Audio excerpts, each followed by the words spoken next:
Hallo miteinander. Hallo zusammen. Wie ihr gesehen habt, sind wir jetzt gerade soeben durch die Stadt Luzern durchgefahren. Linke Seite Kabelbrücke, rechte Seite KKL. Und wir sind durchgefahren, weil wir sind jetzt nämlich auf dem nächsten Abschnitt, und zwar Luzern nach Zürich. Und wir wollten es euch eben gleich noch schnell zeigen. Darum sind wir mit dem Wohnmobil jetzt bis ans Verkehrshaus gefahren, respektive dran vorbei. Dann kommt nachher gerade auf der linken Seite ein grosser Parkplatz, wo ihr parken könnt. Ein bisschen später ein Campingplatz und noch ein bisschen später der Busparkplatz. Und da stehen wir jetzt.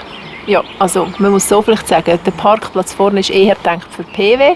Die jetzt einen Bus haben, der nicht so lang ist, die könnten sicher gut parkieren. Ich würde jetzt mit uns nicht unbedingt dort rein. Es geht schon, aber es wäre eng. Schon, aber wenn es viele Leute hat und je nachdem, wie es parkieren, kommst du einfach vielleicht fast nicht mehr raus. Genau. Ich weiss nicht. Ja.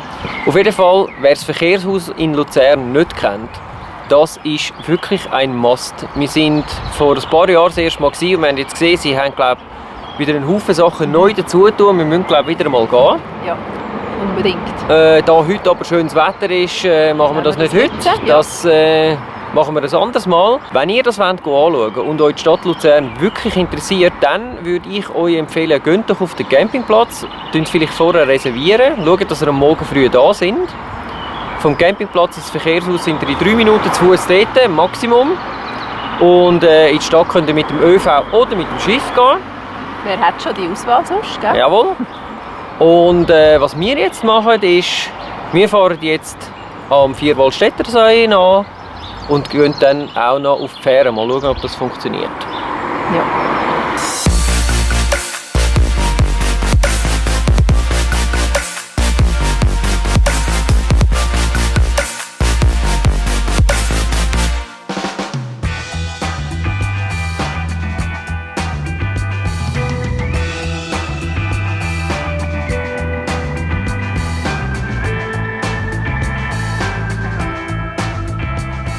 Kurze Zeit später, als wir vom Verkehrshaus weitergefahren sind, sind wir hier an dieser Gedenkstätte angekommen.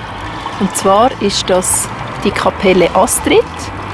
Von 1935 ist da die Königin von Belgien, Astrid von Schweden heisst sie. Hat da leider einen tödlichen Unfall gehabt in den jungen Jahren, und als Gedenkstätte hat man jetzt da die Kapelle errichtet. Und auch rundum, es ist mega schön gemacht worden. Und wenn man da ein bisschen umeinander läuft, hat da ganz viele Viechli.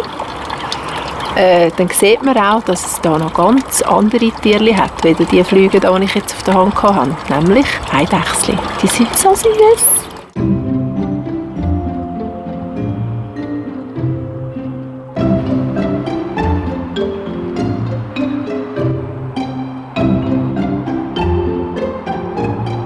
Für uns ist es auch noch spannend, die Gedenkstätte, die wunderschöne, weil sie ist ja Königin von Belgien war. Und wir werden ja dieses Jahr auch das Land Belgien und Luxemburg bereisen, aber das dann erst im August bei unseren grossen Sommerferien.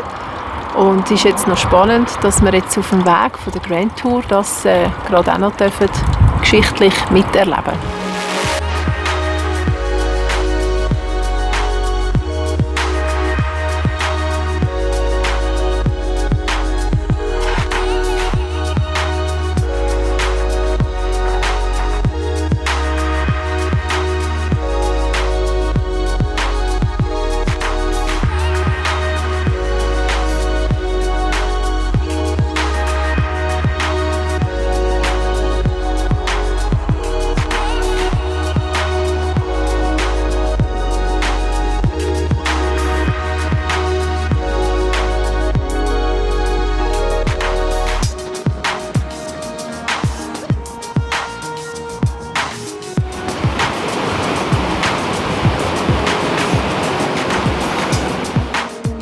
Knapp verpasst, aber macht nichts. Da hat es ein Restaurant. Jetzt gibt es nämlich noch schnell etwas zu essen, weil ich habe Hunger.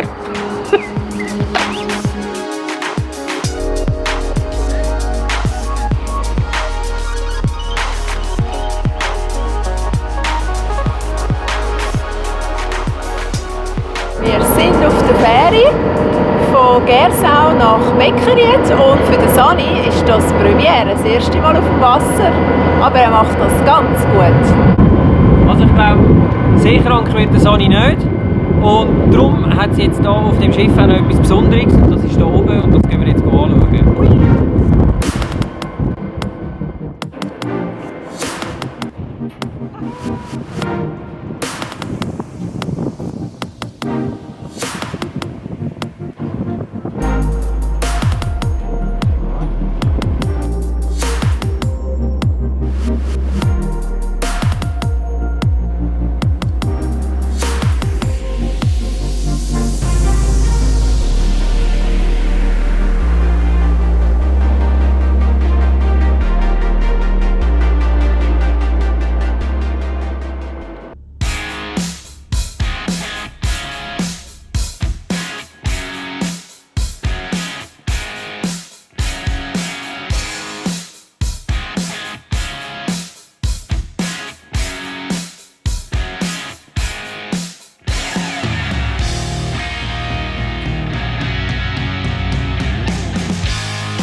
Wir sind jetzt hier rund 5 Minuten bergab gelaufen bis ganz an Vierwaldstätter See runter. Das ist jetzt die Telskapelle.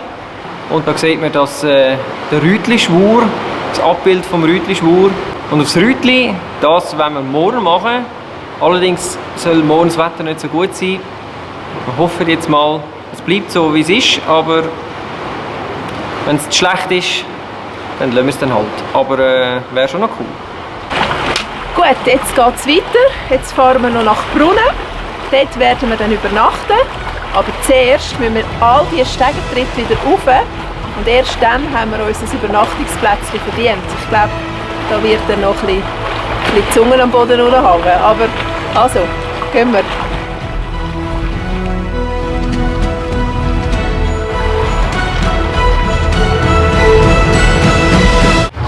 Also so sportlich wie das Fabian macht, mache ich es also nicht. Aber schön ist es doch, schön.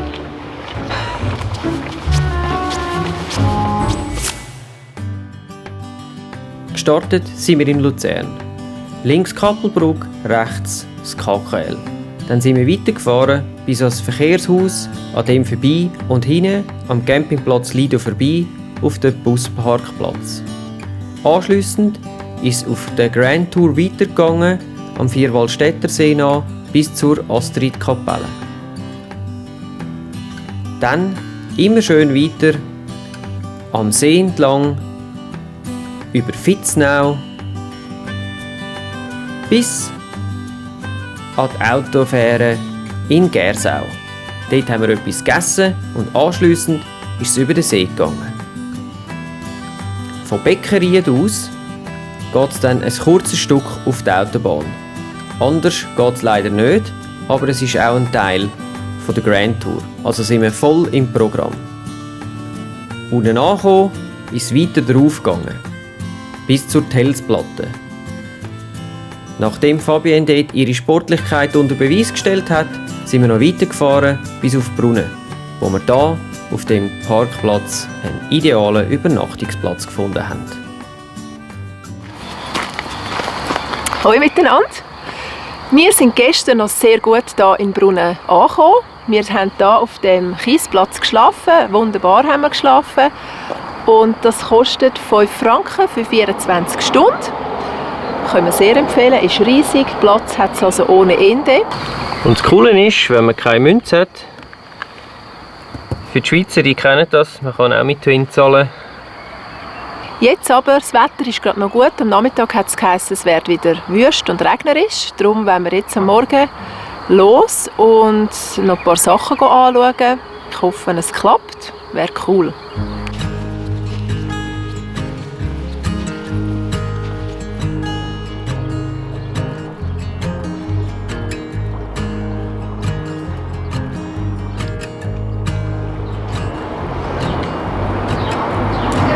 Wie ihr jetzt schon gesehen habt, gehen wir aufs Rütli. Für uns ist es auch das erste Mal. Ist ja schon fast ein bisschen peinlich als Eidgenossen. Aber man könnte sagen, wir haben es dann auch mal gesehen. Und wir freuen uns. Und das Wetter ist jetzt ja noch gut. Darum haben wir unseren Plan ein bisschen umgekehrt. Und ja, ich freue mich mega. Ich bin gespannt, was mich dort erwartet.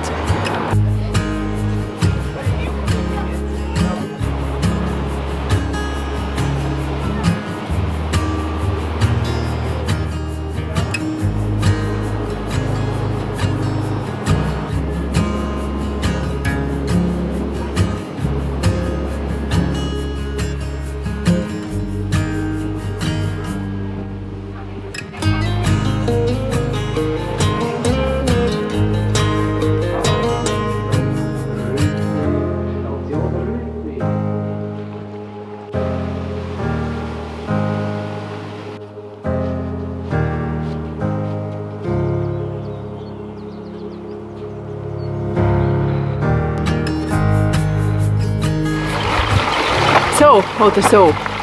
Ich schwöre, ich bin das erste Mal da.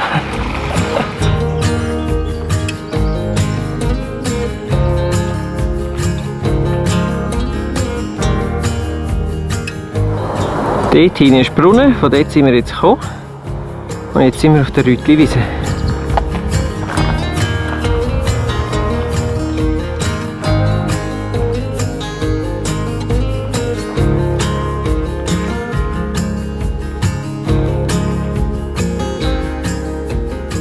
Mega schön hier. Ja, mega Und unter cooler dieser Baum. Kiefere, da gibt es jetzt einen Äpfel. Ja. Weil es ist kein Äpfelbaum.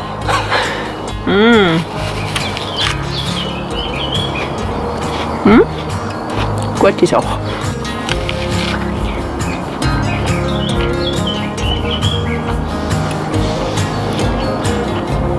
Das war also das Rütli. Jetzt warten wir aufs Boot, damit wir wieder zurück können auf den Brunnen. Und dann wird es für mich ganz heiß, weil die schon länger bei uns auf dem Kanal dabei sind, die wissen, ich habe immer ein Schweizer Sackmesser im Sack, und zwar eines von Victorinox. Und in Brunnen ist der Victorinox Store und dort kann man sich sein eigenes Messer zusammen selber bauen lassen. Und das klappt heute auch noch.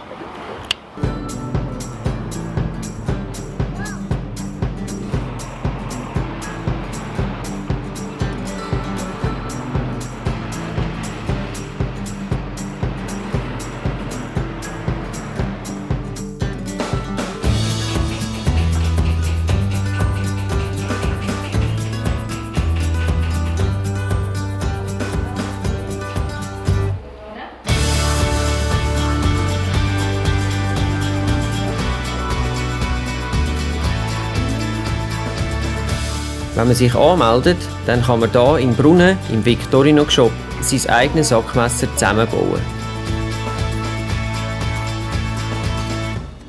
Das Ganze natürlich unter Anleitung.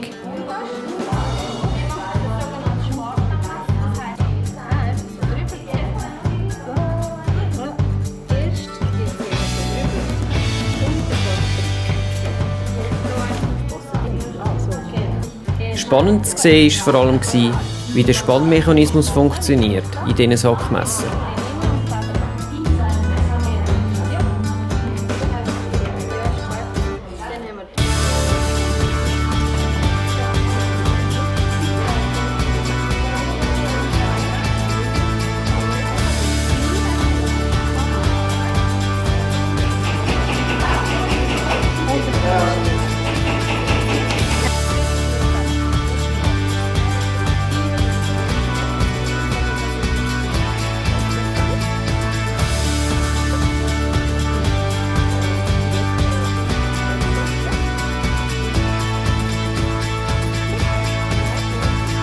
Ja, ich habe den Zahnstocher und die Pinzette ins falsche Loch rein.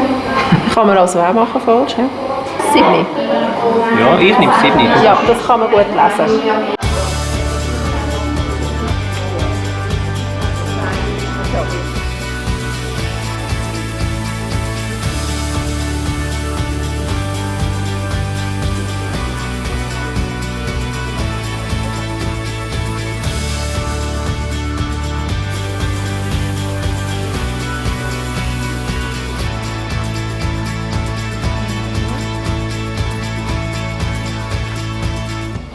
Je, mein eigenes Messer selber zusammengebaut. Okay, es braucht immer noch einen Haufen Hilfe von Ihnen, aber es würde allein wahrscheinlich gehen. Man bräuchte einfach viel, viel länger.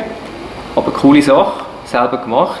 Gibt es nur da und was ich sehr cool finde, Messerklingen vorne gibt es mit einer Gravur drin, selber zusammengebaut, hier im Brunnen, und die Klinge kommt man nur da über. Also ein Unikat. Mein erstes schwarzes Messer. Ich bin happy.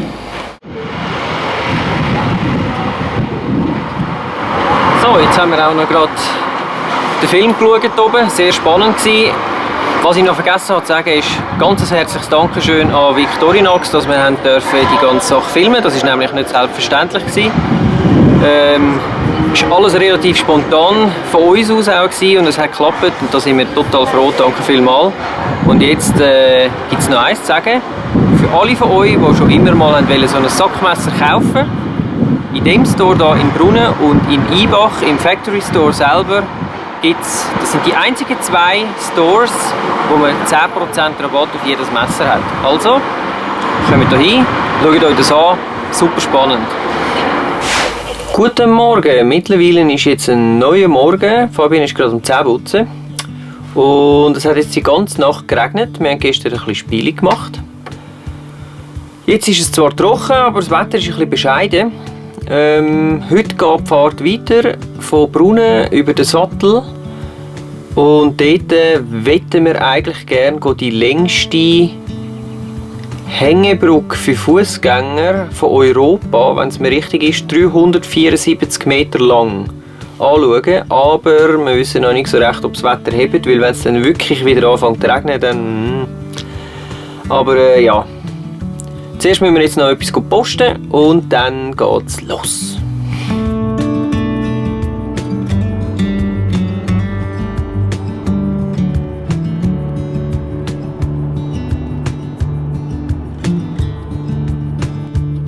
Rechts abbiegen in den Kreisel.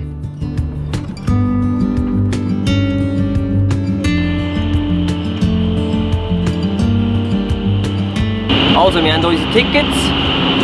Laut der Dame am Eingang sollte es, oben durch ist es zwar grau, aber gegen oben sollte die Sicht frei sein. Also gehen wir doch jetzt mal schauen, ob wir die längste Hängebrücke von Europa, 374 Meter, anständig anschauen können. Let's go!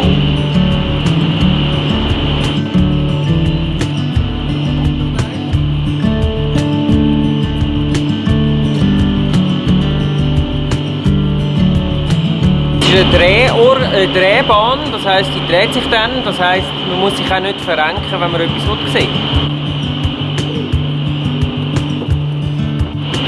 Sesam, schließe dich! Der lässt nicht auf dich. Beim dritten Mal ist es ein bisschen länger gegangen. Meine Zauberfinger sind ein bisschen eingerostet.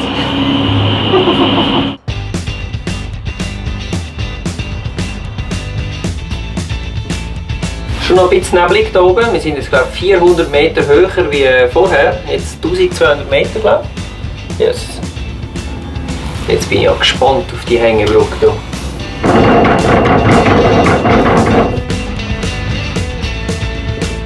Ja, wir sind im Muttersee allein. Ja. Ich glaube, heute haben wir die Hängebrücke für uns.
kleines Abenteuer hinter uns.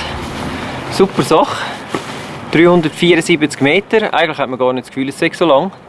Und Schiss haben muss man auch keinen, obwohl es tut viel mehr wackeln, als ich gedacht habe. Aber wenn ich es richtig gelesen habe oder im Kopf habe, dann sind es 16 oder 17 Elefanten, sollten eigentlich da drauf können permanent laufen. Also kaputt geht tut sie sicher nicht, aber es wackelt schon ein bisschen. Und für alle die nicht schwindelfrei sind, wenn man Gabo schaut, ja, ich weiss nicht, ob das für jeden etwas ist, aber ein cooles Erlebnis. Kann ich also empfehlen.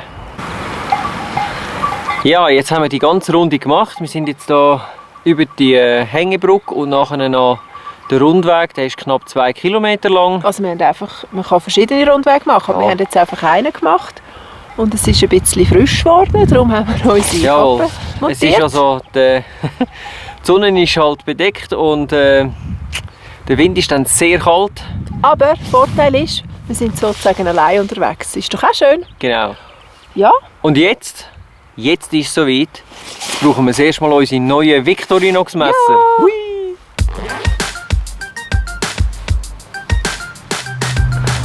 Es schneit wie Butter, wie durch Butter.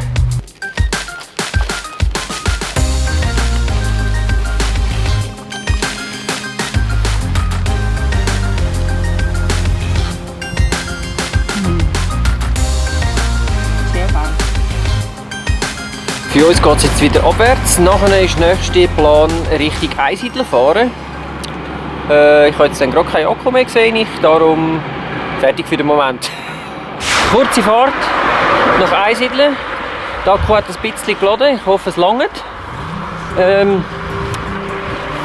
Jetzt haben wir parkiert beim kann ich sagen? Beim Friedhofparkplatz. Beim Friedhofparkplatz. Die erste Stunde ist gratis. Nachher, Die erste Stunde Franken, aber die zweite 2 Franken und man kann Maximum 12 Stunden. genau. Und jetzt ist es ein kurzer Marsch bis zum Kloster Einsiedeln. Wir sehen schon die zwei Hügel. Hügel.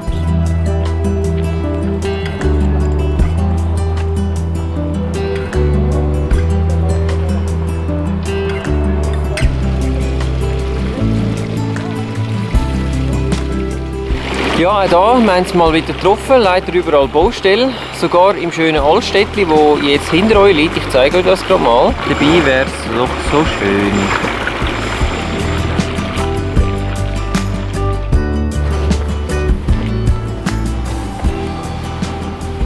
Wir sind jetzt schnell drin gewesen.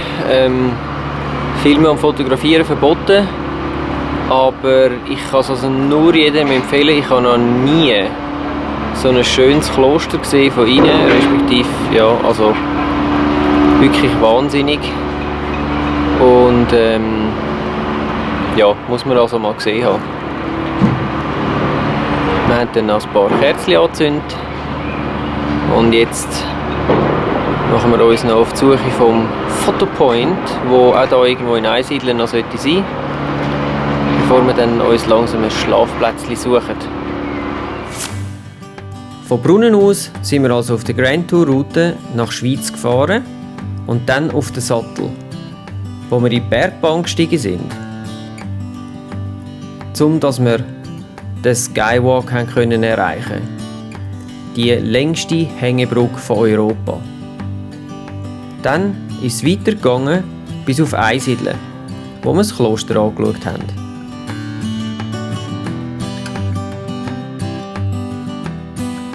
Weil es so angefangen hat zu regnen, haben wir uns dann entschieden, zum ein Stück Retour zu fahren. Wir sind von der Grand Tour Route abgewichen und auf der Ratenstrasse auf der Rate gefahren, wo wir hier gerade beim Restaurant übernachtet haben. Guten Morgen, wir haben gut geschlafen, sind gestern noch weitergefahren bis auf der Rate, haben jetzt hier oben übernachtet. Das ist ein normaler Parkplatz bei einem Restaurant, wo man allerdings unter der Woche gratis steht. Und nur Samstag, Sonntag und an der Viertage zahlt man 5 Franken. Ja, jetzt sind wir da gestern gestanden und es hat wahnsinnig angefangen runterzulassen. Darum haben wir gestern nämlich auch den Fotopoint in Einsiedeln haben wir nicht wirklich gefunden. Erstens eben wegen dem Regen und zweitens, weil es hat auch alles voll Baustellen gehabt und die geht anscheinend noch bis Ende nächstes Jahr, wenn ich das richtig verstanden habe. Jetzt sehen leider die Wetterprognosen auch nicht wahnsinnig viel besser aus. Morgen soll es sogar schneien kommen. Das heisst, wir tun unsere Tour ein bisschen abkürzen. Wir fahren jetzt noch bis auf Rapperswil, schauen mit euch noch ein bisschen Rapperswil an und dann brechen wir dann die Dings ab, weil morgen mit Schnee und so muss nicht unbedingt sein, vor allem nicht mit Sommerpneu.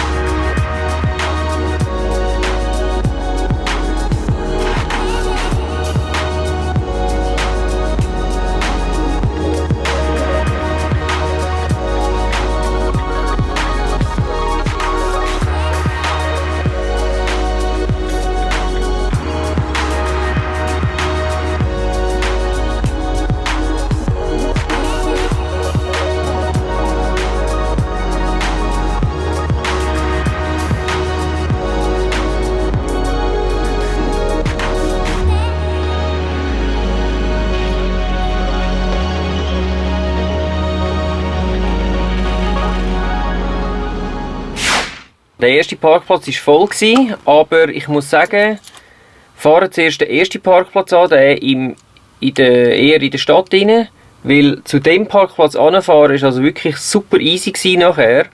Und das ist jetzt der eigentlich vom Kinderzoo, also vom Rapperswiler Zoo.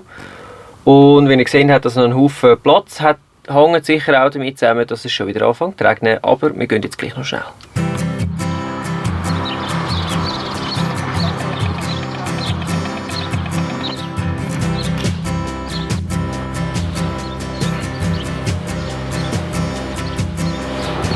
Also, in den Kinderzoo gehen wir jetzt nicht, aber das wäre da.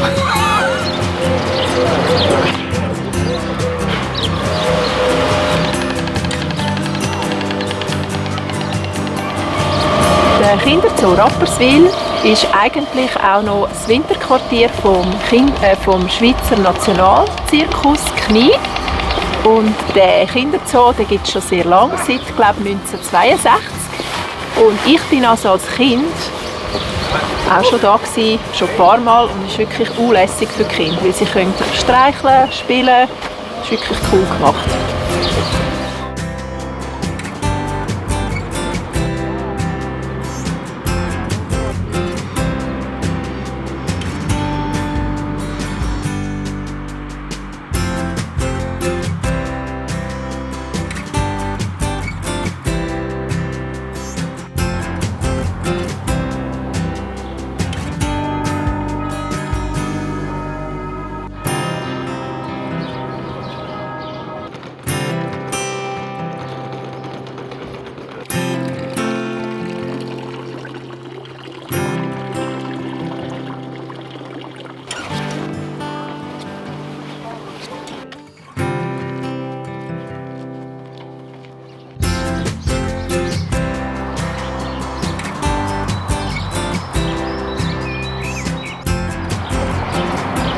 Der Damm, den ihr jetzt gerade seht im Hintergrund, über den sind wir vorher gefahren mit dem Wohnmobil, hier auf Rapperswil. Und Rapperswil heisst nicht umsonst Rosenstadt am Zürichsee, weil da blühen über 20'000 Pflanzen in 4 verschiedenen Rosengärten.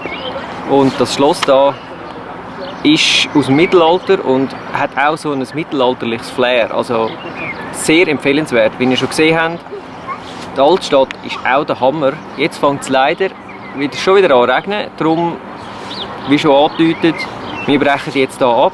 Aber, was ich euch unbedingt noch sagen wollte, wenn ihr bei uns auf der Webseite sind und bei diesen Blog-Einträgen von der Grand Tour, ganz unten hat es eine GPS-Karte, eine Google Maps-Karte, dort seht ihr alle Punkte, die ihr hier gesehen habt in diesen Filmen und noch viel mehr. Ich hatte eigentlich noch viel mehr geplant, aber meistens hat man ja dann nicht auf alles Lust oder auf alles Zeit.